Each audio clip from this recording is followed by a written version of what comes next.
ताकारं भुजगशयनं पद्मनाभं सुरेशं विश्वाधारं गगनसदृशं मेघवर्णं शुभांगं लक्ष्मीकान्तं कमलनयनं योगिभिर्ध्यानगमने वन्दे विष्णुभुवनं सर्वलोकैकनाथं आदौ तपोवन अधिगमनं हत्वमरकाञ्चनं वैदेहरणं जटायुमकुटं सुग्रीव संभाषणं बालीनगरणं समुद्रतरणं लंकापुरीदानं पश्चात् रामकुंभकरणं चेताधिक आदौ देवकी देवगर्भजननं गोपीगृहवर्धनं मायापूतना जीतापणं गौरधनुधारणं कंसच्छेदनं कौरवादिहननं कुन्तीस्तपालनं भागवत पुराण कथिकं श्री कृष्ण लीलामृतं कस्तूरी तिलकम लाट पटले वक्षस्थले कौस्तुभं नासागरेवर मुक्तकं करतले वेणुकरे कंकणं सर्वांगे हरिचंदनं सुललितं कंठे च मुक्तावली गोपी स्त्री परिवेष्टितो विजेते गोपाल चूड़ामणिं कृष्णाय वासुदेवाय देवकीनंदाय च नंद गोपकुमाराय गोविंदाय नमो नमः फुलेंदिवर कांति बिंदुवदनं वरावतं सप्रियं साड्कमदार कौस्तुभधरं पीताम्बरं सुंदरं गोपीनां नयनोत्पलार्वितं तनुं गोपसंगावर्तं गोविंदं कलवेणुवादनं दिव्यांगं भूषं भजे हे राधे वरस भानुगोप तने गांधर्विके राधिके कृष्णन पंकज भरमरिके कृष्ण प्रिय माधवी हे वृंदावन नागरी गुण गुरु दामोदर प्रिय सी हे श्री ललितादिक प्रिय की प्राणादिके पाहि माम ओम तमेव माता च पिता तमेव बंधु च सखा तमेव विद्याधरणं तमेव सर्वं मम देवदेवाय नमो नमः। ओम शांति ओम शांति ओम शांति। भगवान शिव कहते हैं, देवी अब 8वें अध्याय का महात्म्य सुनो। उसके सुनने से तुम्हें बड़ी प्रसन्नता होगी। लक्ष्मी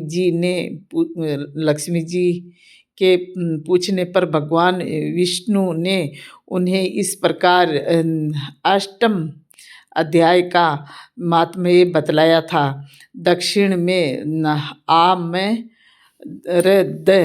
के अमृतपुर नामक एक प्रसिद्ध नगर है।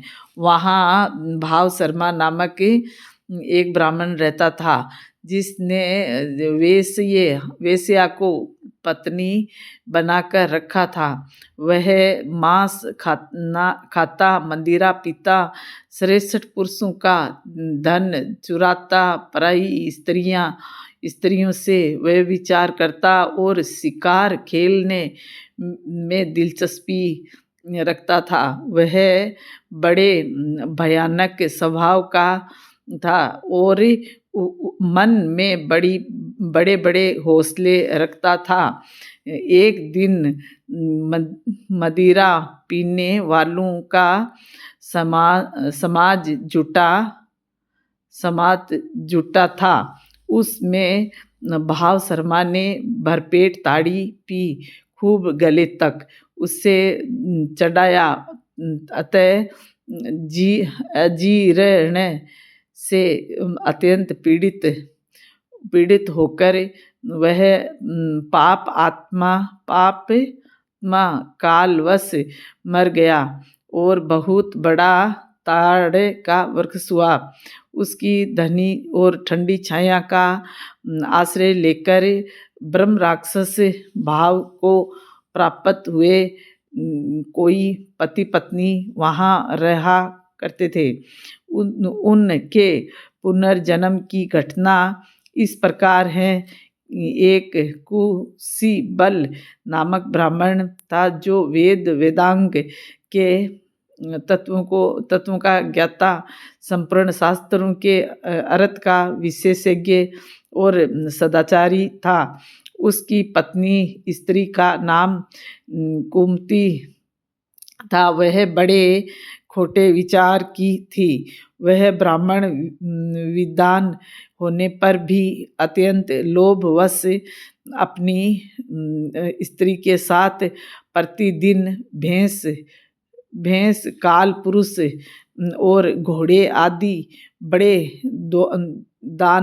दानों को ग्रहण किया करता था, परंतु दूसरे ब्राह्मणों को दान में मिली हुई कौड़ी भी नहीं देता था। वे ही दोनों पति पत्नी कालवश मृत्यु को प्राप्त होकर ब्रह्म राक्षस हुए। वे भूख और प्यास से पीड़ित हो इस पृथ्वी पर घूमते हुए उसी ताड़ वृक्ष के पास आए और उसके मूल भाग में विश्राम करने लगे। इसके बाद पत्नी ने पति से पूछा, नाथ, हम लोगों का यह महान दुख कैसे दूर होगा तथा इस ब्रह्म राक्षस योनि से किस प्रकार हम दोनों की मुक्ति होगी। तब उस राक्षस ब्राह्मण ने कहा, ब्रह्म विद्या के उपदेश, अध्यात्म तत्व के विचार और कर्म विधि के ज्ञान बिना किस प्रकार संकट से छुटकारा मिल सकता है। यह सुनकर पत्नी ने पूछा कि पत्नी ने पूछा कि तत् ब्रह्म की किम देहातम किम कर्म पुरुषो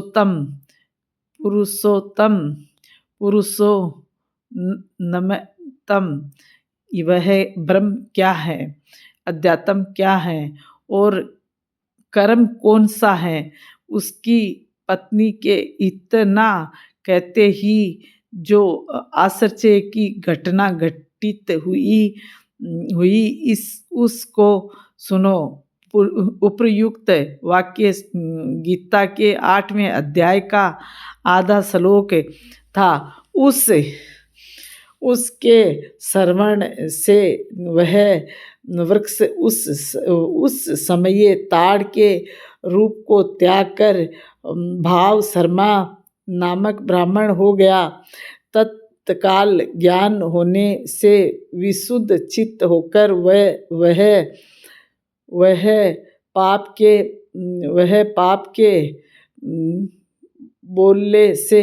के चोले से मुक्त हो गया था। उस आधे श्लोक के ही महात्म्य से पति पत्नी भी मुक्त हो गए।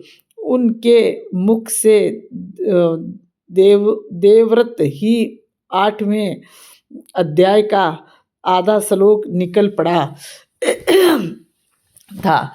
तदंतर आकाश से एक दिव्य विमान आया और वे दोनों पति पत्नी उस विमान पर आरूढ़ होकर स्वर्गलोक को चले गए। वहाँ का यह सारा वृत्तांत अत्यंत आश्चर्यजनक था। उसके बाद उस बुद्धिमान ब्राह्मण भाव शर्मा ने आदरपूर्वक उस आधे श्लोक को लिखा और देव जनार्दन की आराधना करने की इच्छा से वह मुक्तिदायिनी काशीपुरी में चला गया। वहाँ उस उदार बुद्धि वाले ब्राह्मण ने भारी तपस्या आरंभ की। उसी समय क्षीर सागर की कन्या भगवती लक्ष्मी ने हाथ जोड़कर देवताओं के भी देवता जगतपति जनार्दन से पूछा, नाथ, आप सहसा नींद त्याग कर खड़े क्यों हो गए। भगवान बोले, देवी, काशीपुरी में भागीरथी के तट पर बुद्धिमान ब्राह्मण भाव शर्मा मेरे भक्ति रस से परिपूर्ण होकर अत्यंत कठोर तपस्या कर रहा है। वह अपने इंद्रियों को वश में करके गीता के 8वें अध्याय के आधे श्लोक का जप करता है। मैं उसकी तपस्या से बहुत संतुष्ट हूँ। बहुत देर से उसकी तपस्या के अनुरूप फल का विचार कर रहा था। प्रिय, इस समय वह फल देने को मैं उत्कंठित हूँ। पार्वती जी ने पूछा, भगवान श्री हरि सदा प्रसन्न होने पर भी जिसके लिए चिंतित हो उठे थे उस भागवत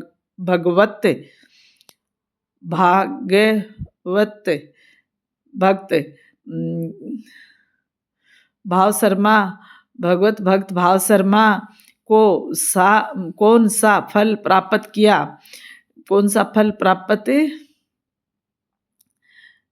प्राप्त किया। श्री महादेव जी बोले, देवी दीज श्रेष्ठ भाव शर्मा प्रसन्न हुए। भगवान विष्णु के प्रसाद को पाकर अत्यंतिक सुख मोक्ष को प्राप्त हुआ तथा उसके अन्य वंशज भी जो नरक यातना में पड़े थे उसी के शुद्ध कर्म से भगवत धाम को प्राप्त हुए। पार्वती, यह 8वें अध्याय का महात्म्य थोड़े में ही तुम्हें बताया है, इस पर सदा विचार करते रहना चाहिए। ओम श्री हरिशरणम, ओम श्री हरिशरणम, ओम श्री हरिशरणम। 8वां अध्याय कृष्ण अर्जुन वाच। इस प्रकार भगवान के वचनों को सुन न समझ कर अर्जुन बोले, हे पुरुषोत्तम, जिसका आपने वर्णन किया वह ब्रह्म क्या है? अध्यात्म क्या है? वह ब्रह्म क्या है? अध्यात्म क्या है? कर्म क्या है? और अधिभूत नाम से क्या कहा गया है? अधिदेव नाम से क्या कहा जाता है? हे मधुसूदन, यहाँ अधियज्ञ कौन है और वह इस शरीर में कैसे है? और युक्त चित्त वाले पुरुषों द्वारा अंत समय में आप किस प्रकार जानने में आते हो? इस प्रकार अर्जुन के प्रसन्न होने पर श्री कृष्ण भगवान बोले, हे अर्जुन, परम अक्षर अर्थात जिसका कभी नाश नहीं हो ऐसा सच्चिदानंद घन परमात्मा तो ब्रह्म है और अपना स्वरूप अर्थात जीवात्मा अध्यात्म नाम से कहा जाता है तथा भूतों के भाव को उत्पन्न करने वाला शास्त्र विहित यज्ञ, दान और होम आदि के नियमित जो द्रव्य आदि का त्याग है वह कर्म नाम से कहा गया है। उत्पत्ति विनाश धर्म वाले सब पदार्थ अधिभूत है और हिरणमय पुरुष अधिदेव हैं। और हे देहधारियों में श्रेष्ठ अर्जुन, इस शरीर में वासुदेव ही विष्णु रूप से अधियज्ञ हूँ।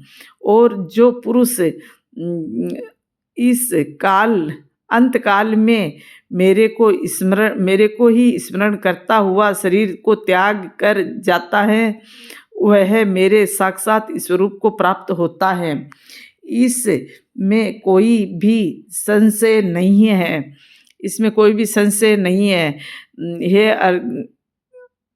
संशय नहीं है कारण कि हे कुंती पुत्र अर्जुन, यह मनुष्य अंत काल में जिस भी भाव को स्मरण करता हुआ शरीर को त्यागता है उसको ही प्राप्त होता है, परंतु सदा उस ही भाव को चिंतन करता हुआ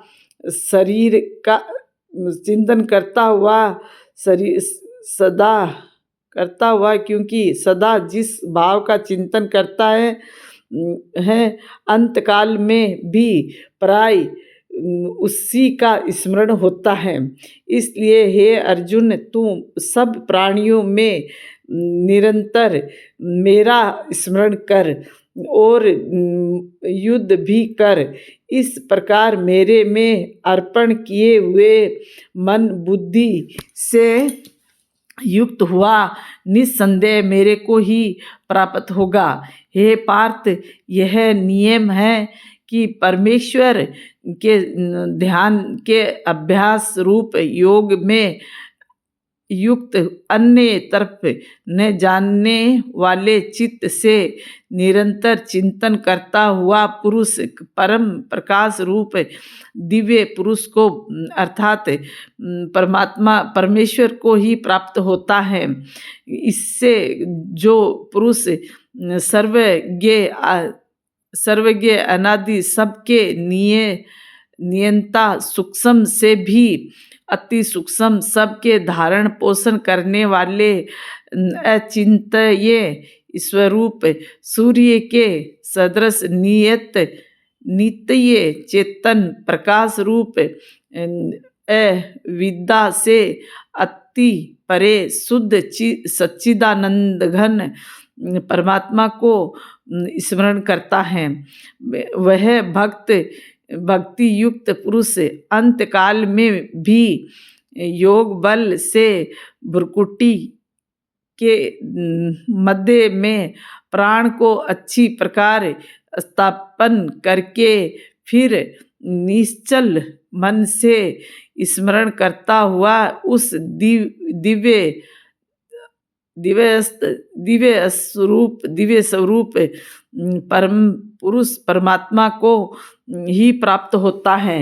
हे अर्जुन, वेद के जानने वाले विधान जिस सच्चिदानंद घन रूप परमात्मा परम पद को ओंकार नाम से कहते हैं और आसक्ति रहित यत्नशील महात्मा जन जिसमें प्रवेश करते हैं तथा जिस परम पद को चाहने वाले ब्रह्मचार्य का आचरण करते हैं उस परम पद को तेरे लिए संक्षेप से कहूँगा।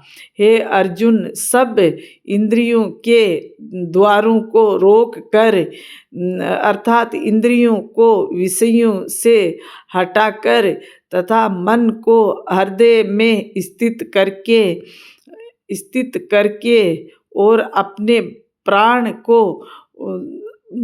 मस्तक में स्थापन करके योग धारणा में स्थित हुआ जो पुरुष ओम ऐसे इस एक अक्षर रूप ब्रह्म को उच्चारण करता हुआ और उसके अर्थ स्वरूप मेरे को चिंतन करता हुआ शरीर को त्याग कर जाता है, वह पुरुष परम गति को प्राप्त होता है। हे अर्जुन, जो पुरुष मेरे में अत्यंत अनन्य चित्त से स्थित हुआ सदा ही निरंतर मेरे को स्मरण करता है, उस निरंतर मेरे में युक्त हुआ योगी के लिए मैं सुलभ हूँ अर्थात सहज ही प्राप्त हो जाता हूँ। वे परम सिद्धि को प्राप्त हुए महात्मा जन मेरे को प्राप्त होकर दुख के स्थान रूप शरण भंगुर पुनर्जन्म को नहीं प्राप्त होते, क्योंकि हे अर्जुन, ब्रह्मलोक से लेकर सब लोक पुनरावृत्ति स्वभाव वाले अर्थात जिनको प्राप्त होकर पीछा संसार में आना पड़े ऐसे हैं। परंतु हे कुंती पुत्र, मेरे को प्राप्त होकर उसका पुनर्जन्म नहीं होता, क्योंकि मैं कालातीत हूँ और यह सब ब्रह्मादि के लोक काल करके अवधि वाले होने से अत्यंत अनित्य हैं। हे अर्जुन, ब्रह्मा का जो एक दिन है उसको 1000 चौकड़ी युग तक अवधि वाला और रात्रि को भी 1000 चौकड़ी युग तक अवधि वाली जो पुरुष तत्व से जानते हैं अर्थात काल करके अवधि वाला होने से ब्रह्मलोक को भी अनित्य जानते हैं, वे योगी जन काल के तत्व को जानने वाले हैं। इसलिए वे यह भी जानते हैं कि संपूर्ण दृश्य मात्र भूतगण ब्रह्मा के दिन के प्रवेश काल में अव्यक्त से अर्थात ब्रह्मा के सूक्ष्म शरीर से उत्पन्न होते हैं और ब्रह्मा की रात्रि के प्रवेश काल में उस अव्यक्त नामक ब्रह्मा के सूक्ष्म शरीर में ही लय होते हैं। वह ही यह भूत समुदाय उत्पन्न होकर प्रकृति के वश में हुआ रात्रि के प्रवेश काल में लय होता है और दिन के प्रवेश काल में फिर उत्पन्न होता है। हे अर्जुन, इस प्रकार ब्रह्मा के 100 वर्ष पूर्ण होने से अपने लोक सहित ब्रह्मा भी शांत हो जाता है, परंतु उस अव्यक्त के से भी अति परे दूसरा अर्थात विलक्षण जो सनातन अव्यक्त भाव है, वह सच्चिदानंद घन पूर्ण ब्रह्म परमात्मा सब भूतों के नष्ट होने पर भी नहीं नष्ट होता है। जो वह अव्यक्त अक्षर ऐसे कहा गया है, उस ही अक्षर नामक अव्यक्त भाव को परम गति कहते हैं तथा जिस सनातन अव्यक्त भाव को प्राप्त होकर मनुष्य पीछे नहीं आते हैं, वह मेरा परम धाम है। और हे पार्थ, जिस परमात्मा के अंतर्गत सर्वभूत हैं और जिस सच्चिदानंद घन परमात्मा से यह सब जगत परिपूर्ण है, वह सनातन अव्यक्त परम पुरुष अनन्य भक्ति से प्राप्त होने योग्य हैं। और हे अर्जुन, जिस काल में शरीर त्याग कर गए हुए योगी जन पीछा आने वाली गति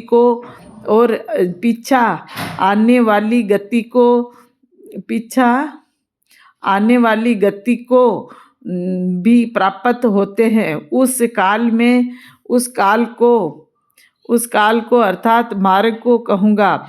उन दो प्रकार के मार्गों में जिस मार्ग में ज्योतिर्मय अग्नि अभिमानी देवता है और दिन का अभिमानी देवता है तथा शुक्ल पक्ष का अभिमानी देवता है और उत्तरायण के 6 महीनों का अभिमानी देवता है, उस मार्ग में मर कर गए हुए ब्रह्मवेत्ता अर्थात परमेश्वर की उपासना से परमेश्वर को मोक्ष परोक्ष भाव से जानने वाले योगी जन उपरोक्त देवताओं द्वारा कर्म से ले गए हुए ब्रह्म को प्राप्त हुए हैं।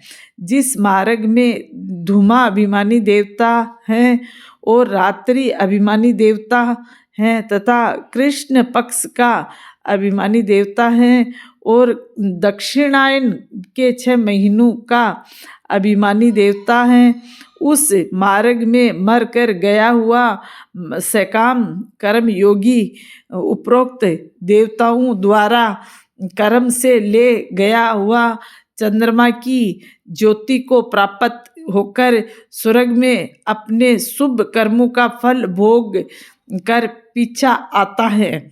क्योंकि जगत के यह 2 प्रकार के शुक्ल और कृष्ण अर्थात देवयान और पितुयान मार्ग सनातन माने गए हैं। इनमें एक के द्वारा गया हुआ पीछा न आने वाली परम गति को प्राप्त होता है और दूसरे द्वारा गया हुआ पीछा आता है, अर्थात जन्म मृत्यु को प्राप्त होता है।